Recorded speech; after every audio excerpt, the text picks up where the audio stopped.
Good morning, everybody. Thank you for being here. Um, Jen, do you mind still doing the admins? There's some that come in. Appreciate you guys for being here, especially on the day when it's really easy maybe to just do this virtually. Hopefully you guys are close enough. It's easy for you guys to be here anyway. So thanks for being here. This presentation is on Bookshare. I did use some AI to help uh, create a fun title, A New Hope for Readers, Unlocking the Galaxy of Bookshare with that. Okay. My name is Travis Chamberlain. I'm an occupational therapist. I work in Weber School District. I am a co-leader with Team B. My contact information is on the slide. If you have any questions about Bookshare, feel free to reach out to me. I really am hoping that this presentation is helpful and to help you guys get your own Bookshare accounts going. It is a great resource that's available to us.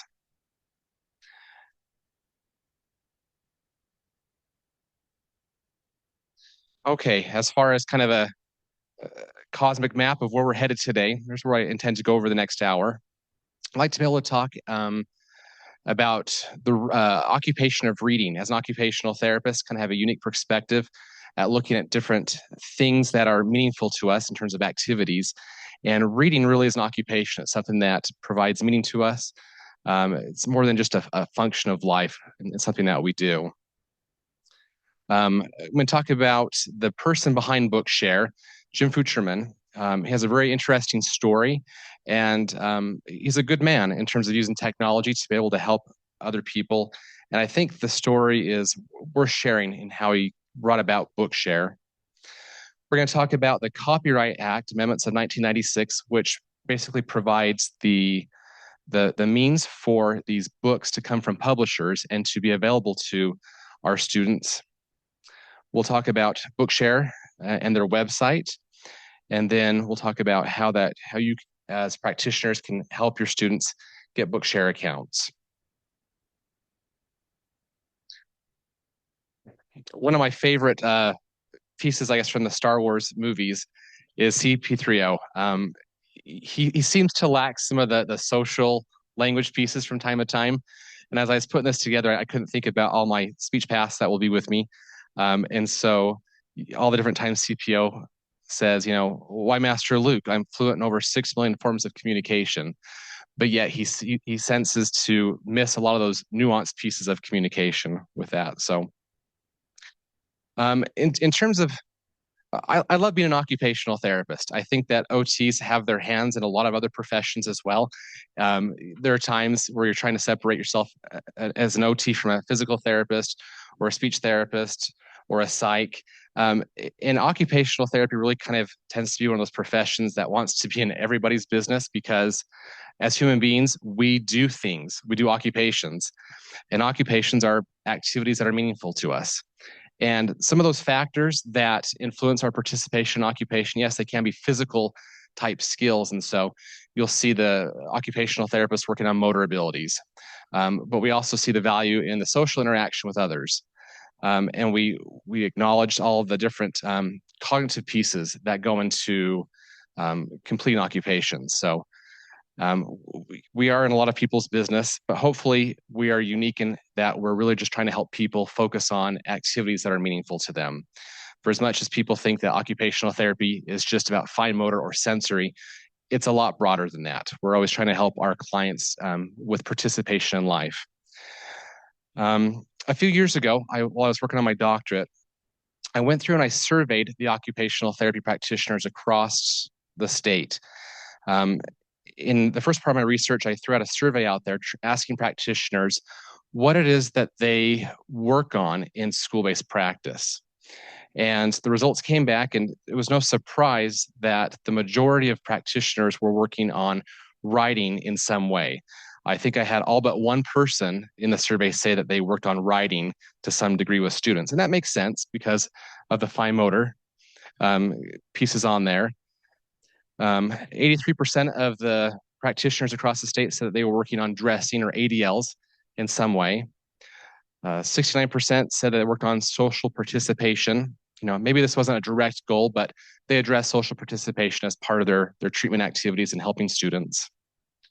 Almost 42% worked on grooming and hygiene. That's an important thing, especially for our secondary age kids. In my opinion, as kids go through some of these most severe classrooms, you hope that they graduate and leave with some very basic abilities to take care of themselves. After working in nursing homes for many years, it breaks my heart to see people who, at the end of their life, they didn't have good dental hygiene, for example. And we want to be able to teach a student to be able to brush their teeth, perhaps in secondary. And I was surprised at the end to learn that almost 30% of practitioners at some point had worked on reading, which I thought was fantastic. And I've been thinking about that over the last couple of years. Reading doesn't really require a whole lot of fine motor skills. I guess maybe you have to hold the book, maybe follow along. But in terms of really reading, I haven't seen myself as a practitioner working on the occupation of reading in school-based practice. But nonetheless, reading is important to us. You think of all the different activities that go along with reading as we move into adulthood. Our ability to be able to do meal preparation or to be able to manage our finances or our home. Health literacy is one that is gained a lot of attention the last few years with individuals. Can they read the instructions from their doctor's visit? Do they understand the instructions for their medications? Transportation, just being able to move through the community and understand signs and to put meaning to those signs as you drive. Of course, employment, if you can't read, it really influences your ability to be a productive employee. And then raising children, thinking of all the different things that come to me as a parent, all the different disclosures or questions, emails. There's a lot of things that go into reading. And so it's a very important part for us as practitioners and as individuals. If you go through and look at some of the different relationships that are out there with illiteracy, you'll find that individuals have perhaps higher levels of rehospitalization, homelessness, under or unemployment, educational dropout. You have reactive behavior problems, depression, conflicted relationships in adults, frustration, agitation, withdrawal, social isolation, distractibility, and inattention. It's not to say that if you can't read, then you're going to have these things, but there's correlations out there. And so we want to be able to help individuals with reading. It makes such a difference in their lives. When I think of the different interventions for reading, at least in how we take care of reading in the school, I see a lot of what I've been instructed as bottom-up interventions. And bottom-up interventions, they work on the premise that if you go through and provide the foundation and you build all of the underlying components, that you are going to be able to participate in the activity. You're going to be reading at some point. And so as you think about the different remediation instruction things that happen in school, we have our staff, they're working on phonics, they work on decoding, they work on fluency, vocabulary, comprehension. And again, with the assumption that if we build these skills, that the individual is going to automatically be able to read, that it's going to all of a sudden have meaning for them, and that they're going to enjoy it. As an OT practitioner, I often find myself using bottom-up interventions as well, and I do this with a lot of different activities. And so I think of the visual motor skills, perceptual skills that I may be helping students to develop. There's always the assumption there that if I build fine motor skills, that their writing performance is going to improve. There's the assumption that if I work on maybe the cognitive and executive functioning skills, that we'll see improved performance. And then sensory processing skills. So as a professional, I use these bottom-up approaches. They're common in other disciplines as well. One thing that I've noticed in the occupational therapy literature in the last 10 years is this idea of addressing reading as from a top-down approach. And what this means is that if you go through and look at the factors that influence reading for an individual, what makes it meaningful to them, who are they reading with? That's a different way of approaching reading. And I think it really provides a helpful way to also look at reading participation. So if you look at an individual's preference. What is it that they like to read? And you try to leverage that factor to help the student with reading that can be powerful. Look at the mastery. What are their current skills? The frequency. When do you read? Is it a set part of the day? Are you doing it part of your routine at home? Context is always important, especially when you think about who you're going to read with. Do you have a parent who's there helping you out? Do you have a friend? Do you enjoy reading as part of a book club? Are you just driven to finish the book and to get into the next one because it helps you suspend reality and you're in a world of which you just immersed um, in the book. Anyways, if you're interested in more about reading as an occupation from a top-down approach, there is an assessment out there. It's called the Inventory of Reading Occupations by Graho, and his reference is at the end of my presentation, but this group of researchers from Columbia University, I believe is where they're at. They're really looking at addressing reading from a top-down approach. Their assessment helps you establish some goals and to begin therapy. So if you're in a position you want to branch out as an occupational therapist, there's an option there for you. And even if you're not an OT, I think looking at reading from a top-down approach can be very helpful.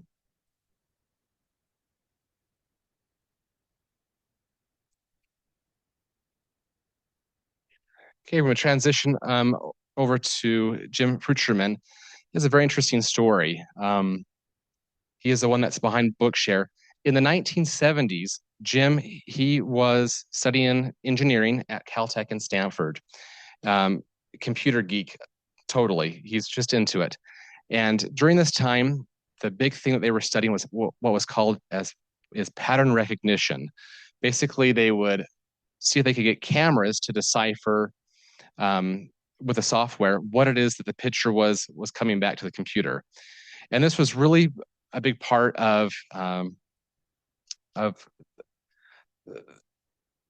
the Vietnam War at the time. They were trying to basically design missiles that could be guided to tanks and to destroy a target. And for as interesting as that was to Jim, he thought that maybe the technology could serve a better purpose than just blowing things up. Really, it was the first optical character recognition that was out there. He had a higher desire with this technology, and he wanted to develop basically a blind reader. He wanted to be able to tell a camera to be able to pick up words and then to translate those words and to create some type of voice output. So he went for a while trying to share his idea to different corporations, and business just wasn't interested in this. They can make so much more money designing bombs to blow things up than you could with building a blind reader.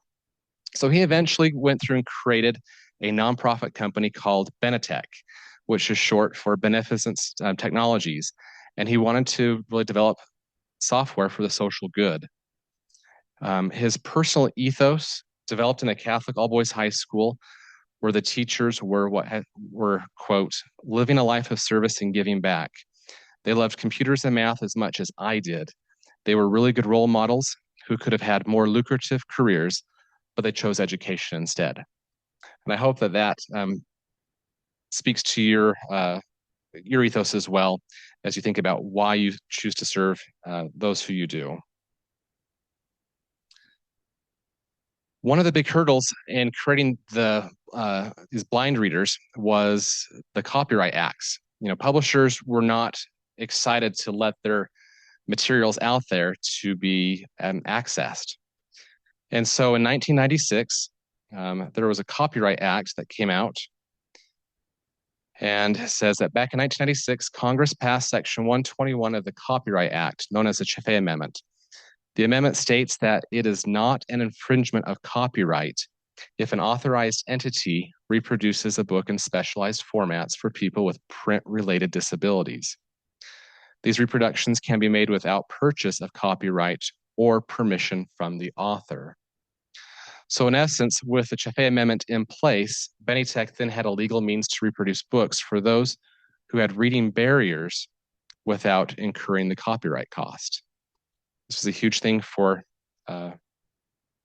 copyright. 5 years after that Shafei Amendment came out, Bookshare came into play. Bookshare is one of the spinoffs of Benetech, and they have been receiving a federal grant since 2007 from the U.S. Department of Office of Special Education Programs. Currently, right now, they are receiving $9 million a year from a federal grant to provide digital books to students. They have a staff group that I can find just searching on the internet.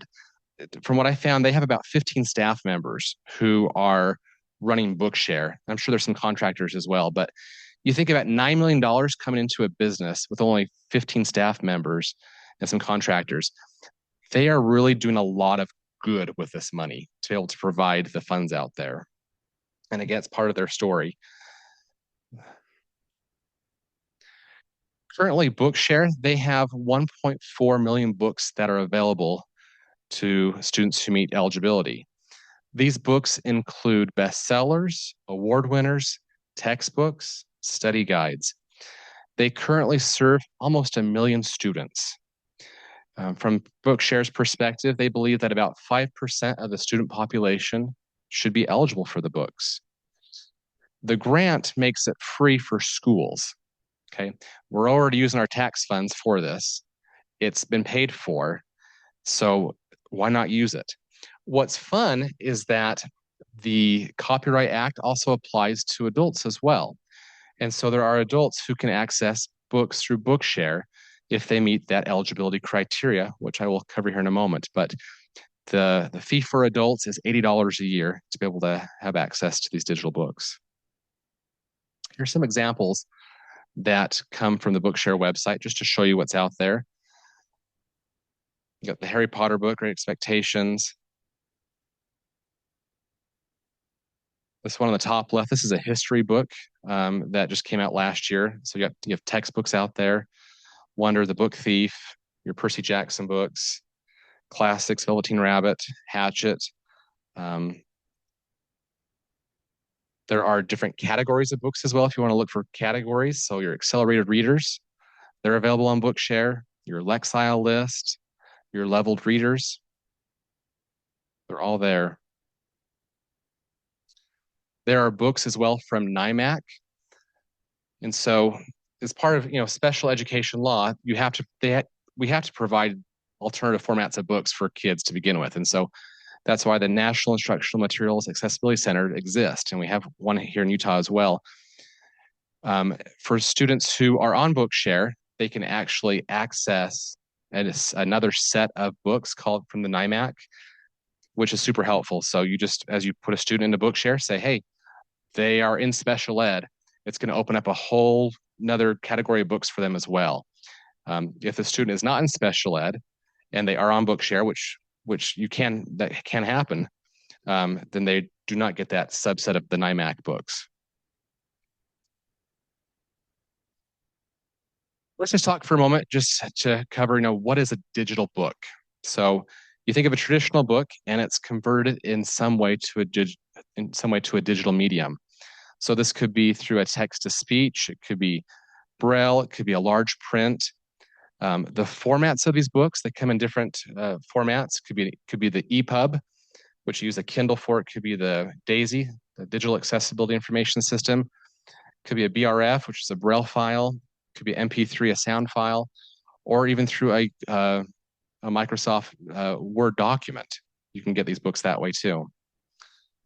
With those different file formats, there are different ways that you can access the books. Right now, you can use your web browser through the website, bookshare.org. I will show you these books from their website as well. You can also use the Bookshare Reader app on your phone, which is helpful. You can basically, once you have a username and a password, you put that same information into your phone app and you have the exact same book right there for you. And that provides a lot of great opportunities. When I first tried the Bookshare 15 years ago, it was a great idea and I really loved it. But the kids at the time, they didn't have the technology at their fingertips. Okay. Through COVID, now all our kids, they have Chromebooks or they have some way to be able to do the digital work. And kids have phones nowadays. And so with these two, opportunities, these tools in the kids' hands, it's made all the difference. Um, there's some additional ways you can also read these books.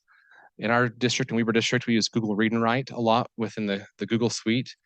And that's helpful, but you can also use the Immersive Reader in Word. You can use Alexa with the digital audio files and even the communication devices. And so if you have a Tobii device, you can go through and use those devices to be able to access these books as well. The digital voices have come a long way in the last few years. I've learned that the text-to-speech voices, they're actually associated in web browsers. And so if you're going through and you're listening to a text-to-speech voice and you don't like it, you can go through and join in. You can switch your browser. The Microsoft Edge browsers have some great voices there for you. On the Apple products, underneath your accessibility settings, you can go through and download other voices. And so if you don't like your Siri voice, you can find another voice there. I found the Alex voice in Apple is a great voice. It actually provides some breath sounds, and it has those more natural pauses that are there. It is a bigger file to download, but phones generally have plenty of storage, and so you just take your voice and download it. On the Bookshare website, there's actually a wizard that will guide you through to help you decide which way to access these books. And so on their website, if you click and say, "Hey, I'm running Windows as the platform," it'll guide and say, you have these options to be able to use Bookshare.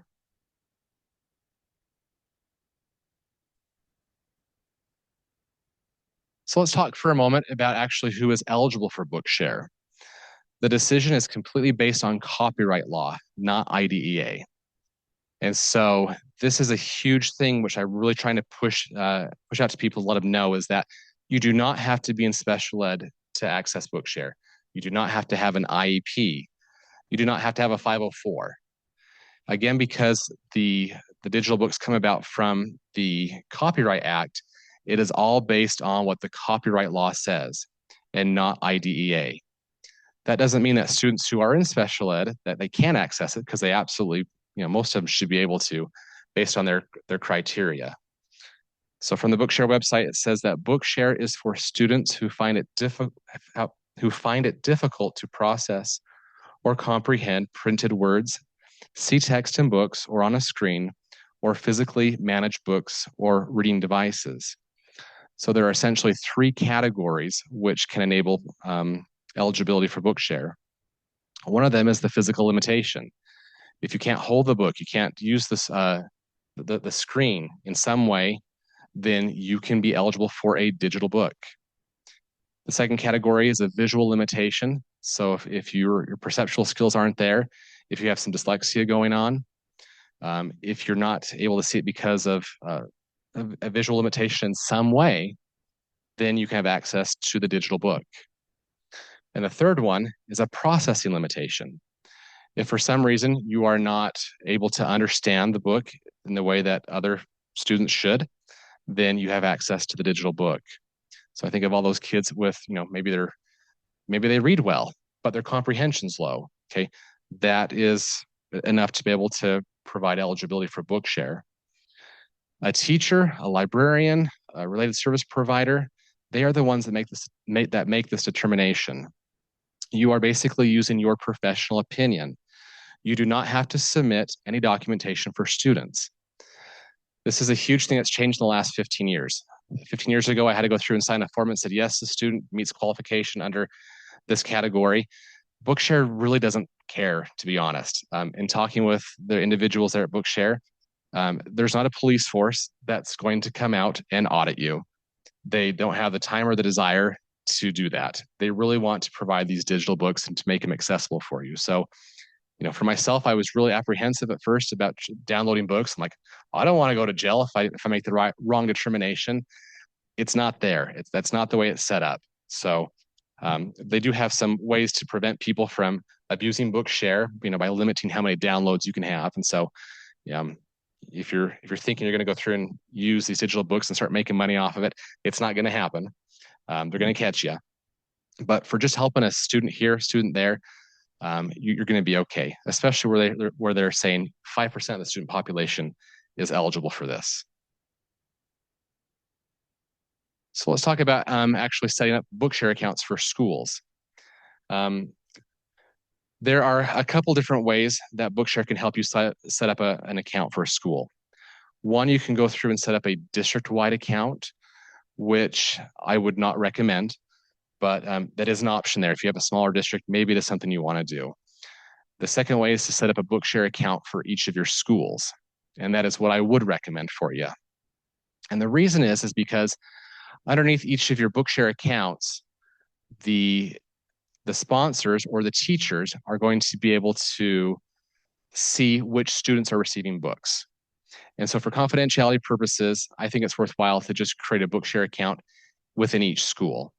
It does create a little bit of a headache if you're in a larger district and you're trying to manage a lot of different accounts, but it makes it much easier, I think, in terms of maintaining confidentiality. Now, you don't have to put a student's name into Bookshare. You can create a pseudonym if you want to. You can create a number, but there will have to be some type of key that someone's going to have access to be able to say, student 9326 is Johnny, to be able to help get the books to him correctly. In each of your school accounts, there is a primary contact. A primary contact could be a librarian, could be a SPED teacher, general ed teacher, could be a reading specialist, but somebody there who is kind of the contact person for Bookshare. That primary contact can then go through select sponsors. Sponsors are teachers or related service providers. Basically, they're staff members who can assign the books to the students. The students themselves do not go through and select the books. They have to be pushed down from a sponsor.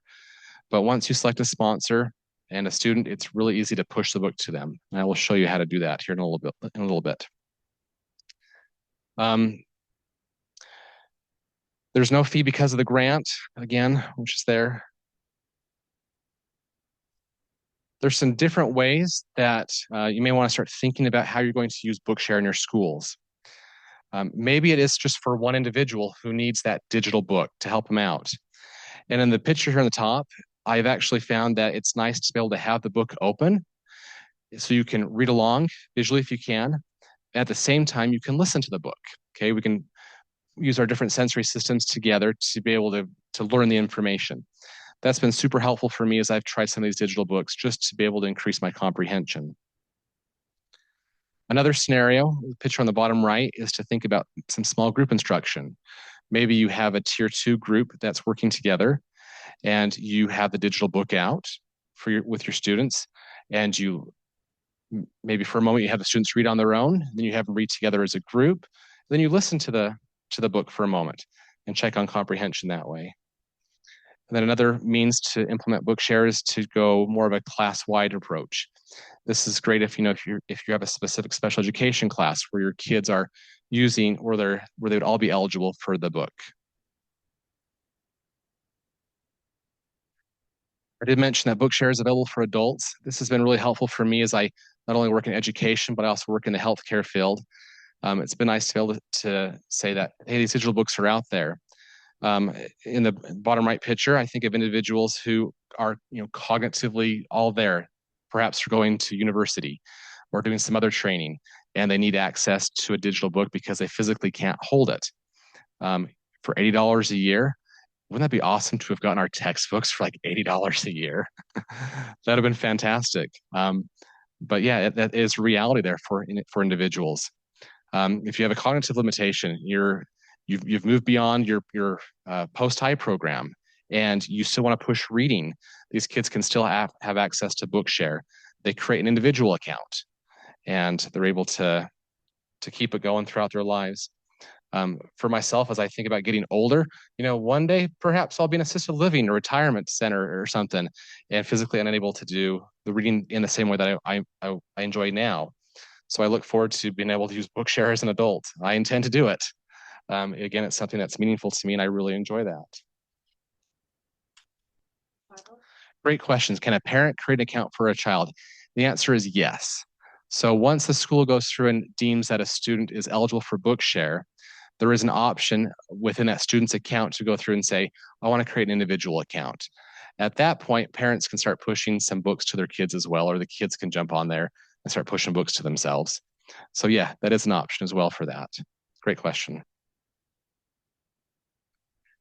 Here's some examples. There's some pictures. I will show you the website here momentarily. Um, but you think of the golden books that we had as kids and stuff, like those books are there. They're published in the United States, and there are digital formats there. Bookshare says that most publishers are pretty willing to be able to provide these digital books out there. After all these years, their fears have calmed down. They're still selling books and making their money. But here's just an example. Great graphics. You can use the web browser to be able to see the pictures. And I will show you how the voices come out here in a moment. Here's an example from the Bookshare Reader app. We got Frog and Toad, our friends. Okay, you can use your iPad to be able to have the book going. You'll notice that this book does have the pictures, which is good and bad in some ways. I will say that the picture files in books can really slow down the loading of the book, and that can be kind of a bad thing. But if you have a smaller book and you have great internet connection and you have a fast processor in your device, then the books can get loaded pretty quickly, which is nice. Here's an example of another way to be able to use these digital books. So as I mentioned earlier, we use Read and Write in our district. We find the Read and Write toolbar to be a big help for our secondary kids who cannot read, and they're in our general education classes. So I went and I downloaded the Harry Potter and the Chamber of Secrets book, and I downloaded that book as a Word document. Okay, all 300, 400 pages came in a Word document. And then I went through and I cut and paste that into a Google Doc, because we use Google in our district. And I just used, the first 3 or 4 paragraphs. I didn't want to give the student the full book. Like, they're going to be lost with 300 pages of books. And that's just a nightmare. But going through and just cutting it down to a small chunk of information. And then we would use the Read and Write voices, which are fantastic, to be able to read that book to the students. And then if you do use Read and Write, you can also create audio files from the text to speech, which are helpful. I did mention that there's some other devices as well. Oh, yeah, question. Let me bring the microphone to you, though, so those who are online. I know, it's like, oh, I should have asked that question. So is there a reason why you went with the Read and Write versus just having them use the Bookshare capability? Does that make sense? Okay, thank you. That's a great question. Yes. And so there are times when I'd rather use the Read and Write than the bookshare.org or the mobile device. And a lot of it has to do with actually with the books themselves. Okay. Some of the books, for as much as I've talked at Bookshare, there are some downsides to it. Some of the books don't come out great, to be very honest. When they've gone through and they've created these digital books, either they're loaded with pictures, which slow down the processing with it. And so, yeah, it depends on kind of what the purpose of the reading is. If I'm going to go through and if I were a teacher and I just wanted to do chapter 1, then I think the Google Read and Write would be the way to go. Download it as a Word document and go that way. But that's a great question. So it really depends on which book you're using with that.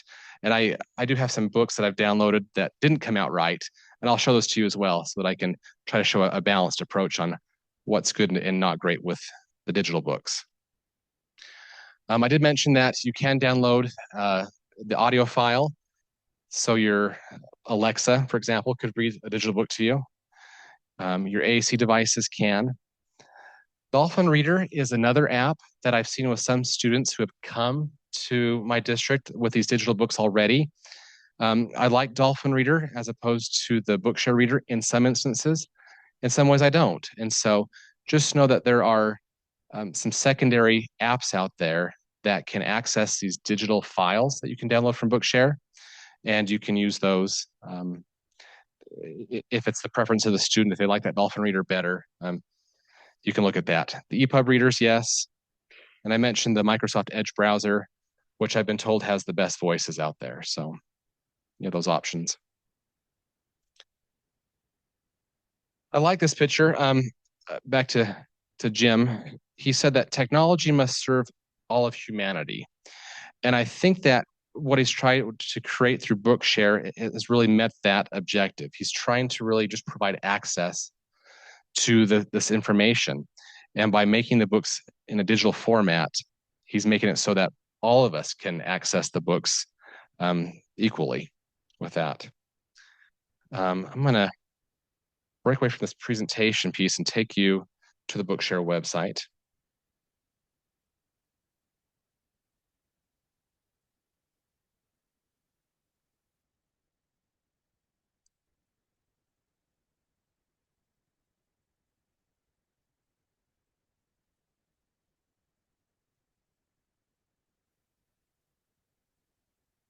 Oh, good, it came up. I can't tell you how stressful it is actually trying to do a presentation. I think I've got video and I've got to switch the web browser and stuff. Hopefully, everybody out there in the virtual world is getting this as well. But here I am actually in the Bookshare website. It's bookshare.org. I've logged in as a student already, and I selected the book to open. This is that Star Wars book I was showing you earlier from a picture, but we're in the actual book now. And so in terms of the navigation, I can change I move pictures by advancing to the next picture there. You'll notice it has to load. And so again, if your internet speed or processor is slow, it's going to really slow it up. Okay. Here's our first page of the book right there. And this one, this is more of a modern book. If you go through and actually click on some of the text, it'll enlarge it for you, which is nice. Let me have it play just so you can listen, and I hope the sound works out good. A long time ago in a galaxy far, far away, a terrible war rages as the Rebel Alliance struggles to defeat the evil Galactic Empire. Led by brave Princess Leia, a small team of rebels has just stolen secret plans for the Empire's ultimate weapon. The Death Star is a space station so powerful it can vaporize planets.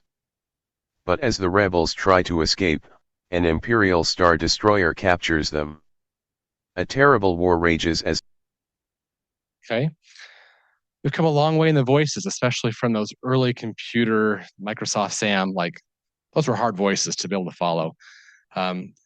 Again, your voices are included in your web browser. So if you don't like the voice, switch your browser. But up here in the top right, this is where your tools is located, your settings.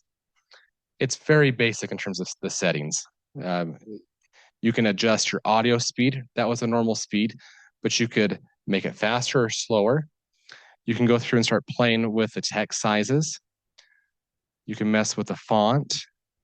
There's some page formatting to help you understand like how it's going to scroll from on some other books. Then there's some color themes that you can play with. These are just the quick settings right here, but you could get really in depth with some of these colors. And so if you have a student in their profile, they want the hot pink and the neon green colors, they're available there for you. Your audio, you can start playing with some of your voices. In this web browser, I've got 4 voice options right here. Okay.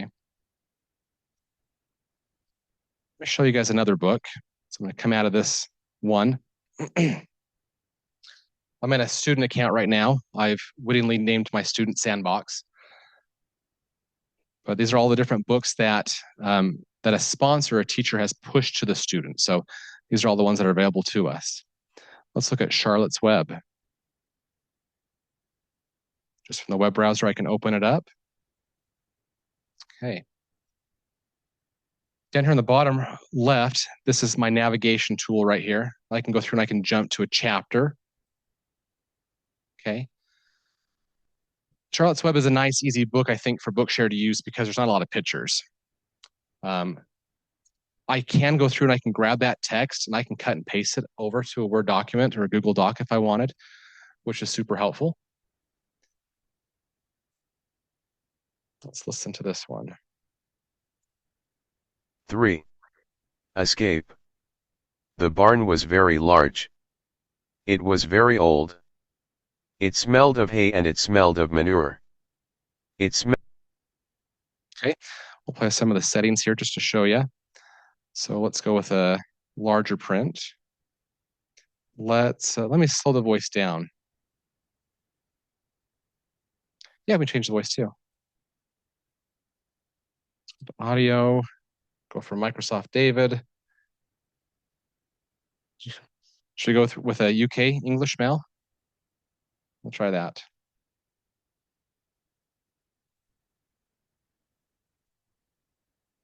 Three. Escape. The barn was very large. It was very old. It smelled. Okay, those UK voices are really fun with Harry Potter, by the way. It really creates kind of that nuance. It's fun that way. But yeah, your settings are all up there. One quick fun little thing that I found is that if you go through and you use a bookmark to be able to mark your page to come back to that. If you go back into your navigation to find it, you don't see a place for bookmarks, and that's because the window here, we're halfway down it, so you got to scroll all the way back up.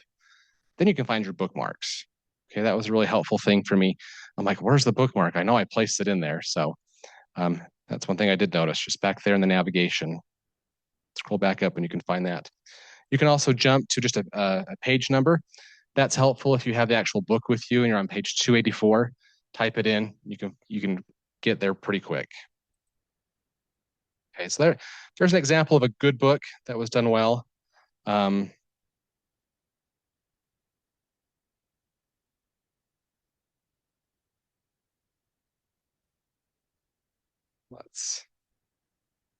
Dogman did not come out well. Let me try to open that one up.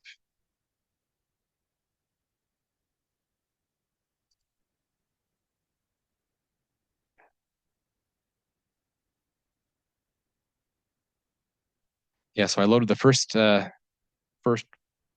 cover of it, and formatting, something's just not right with this book. As I go to try to find a different chapter, usually we just end up on the endless cycle of this loading, and it just doesn't come. So some books didn't work out well. There is a means to go through and to reach out to Bookshare and say, hey, this book didn't work out. Could you look at it? But that one did not come out well. A lot of the graphic type books too, Diary of a Wimpy Kid. Open that one up.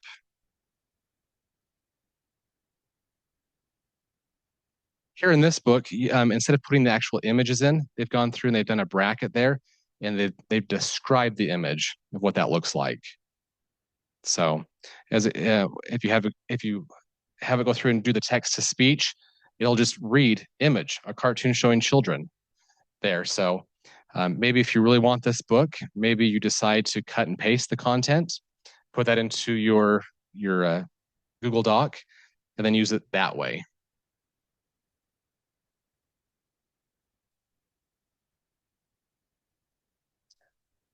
All right, there was the question about trying to do an individual membership. So here underneath my student account, there is an option right here. It says upgrade to an individual membership.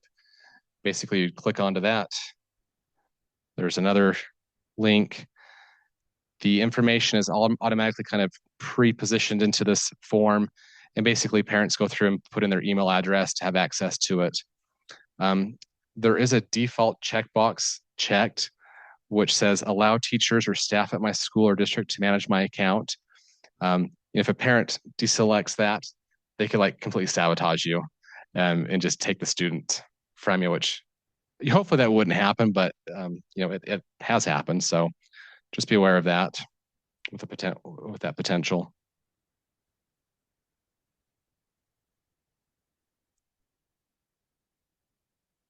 Okay, let me show you the example of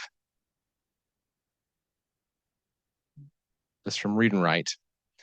Again, with the Read and Write, they have a lot more voices that are available out there. So here is Harry Potter with the Read and Write toolbar. Harry Potter and the Chamber of Secrets. The summer after his first year at Hogwarts is worse than ever for Harry Potter.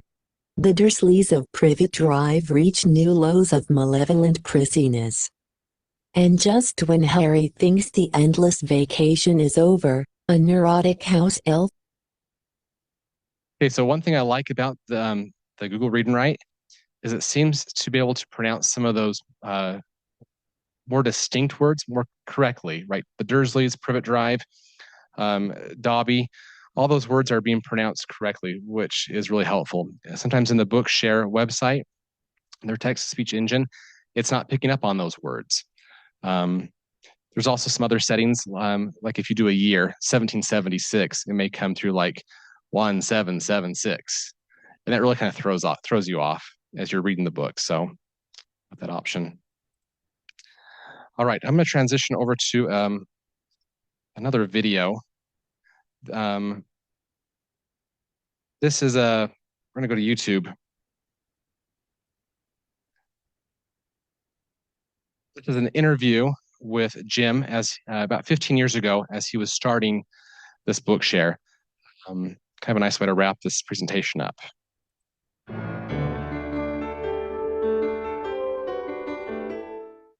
Your mission here is what, you think? Use technology to help humanity. So develop software tools for people with disabilities, human rights groups, and environmental groups. Is there money in that? I mean, this is the birthplace of making millionaires in Silicon Valley. For us, if we could just break even doing what we're doing, we've been very successful. So the goal is to not make money, but make sure that we're using technology to help people. How do you measure success? I measure success on how many people we've helped with our technology. In other words, the social impact. Blind people reading, human rights groups being able to convict the bad guys, environmental groups being able to manage a better project. That's our goal, is to make sure technology really serves the bigger social issues rather than just making a buck. And you're expanding, you said, right?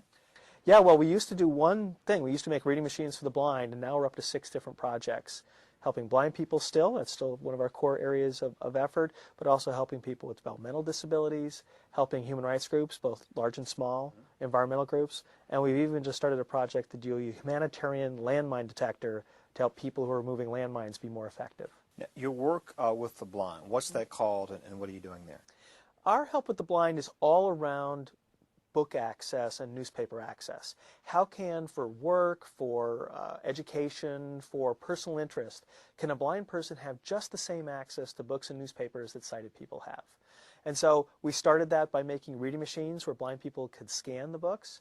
And now our latest project is Bookshare.org, which is a place on the internet where blind people can share the books that they've scanned with each other, and therefore you don't have to keep scanning the same book over and over again. And what's the... we were talking to one of your colleagues about what's so important about that work. From your view, what's so significant about that work, and what does that open up for the blind?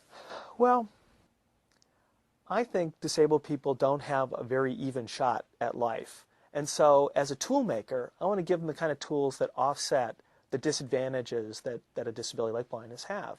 And one of the biggest ones has to do with accessing information.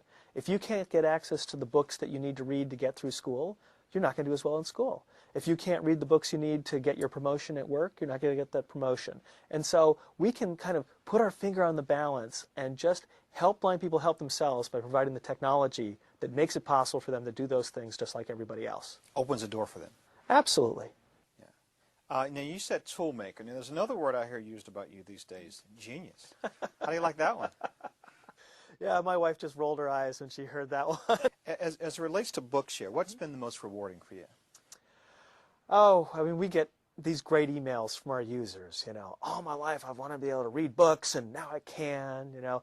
I can go to Bookshare and browse the shelves and download a book and read a page and then decide not to read it, you know. And it's like, oh, okay, I get why that would be cool, you know. Or, you know, I can be reading the newspaper on the train, you know, the subway in the morning, just like the person sitting next to me who has a print copy of the New York Times or whatever it might be.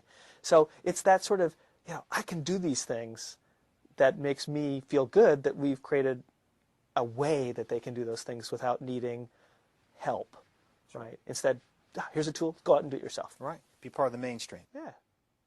And so we want to do that with all the kind of clients that we're dealing with because we're trying to solve the problems for the 90% of the world that Silicon Valley is not focused on. And that's plenty of opportunity.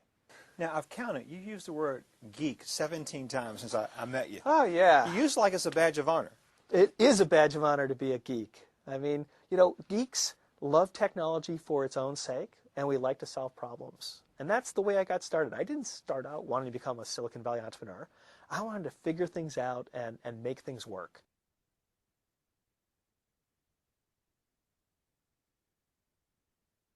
All right, he's a pretty good guy. Using technology to be able to help other people. So. Oh my gosh, put it out! Mom, hurry, hurry! Okay, I'm going to open up to questions to see if you guys have any questions out there. Again, as you go through and think about setting up a Bookshare account for your schools, consider setting up a district-wide account. Their staff at Bookshare is super helpful to you. I've been able to get a hold of people and talk to real people, which is awesome. And basically for Weber District, I was able to go through and set up one agreement across the whole district. And I've just been able to assign schools to their own account, which has made it quite easy for us to do that. But do we have any questions out there from the group? Yeah. I kind of do have a question about that because Canning's district, can you guys hear me? All right. Our district did not set it up via individual schools. So we have a giant Bookshare mess with like 1,000 students on there, half of whom have graduated. So did Bookshare actually help you organize that list, or do you have any advice for because it doesn't update, like advance them through the grades? Is there a good way to clean up those lists? Great question. And yes, so we're actually going through that process right now.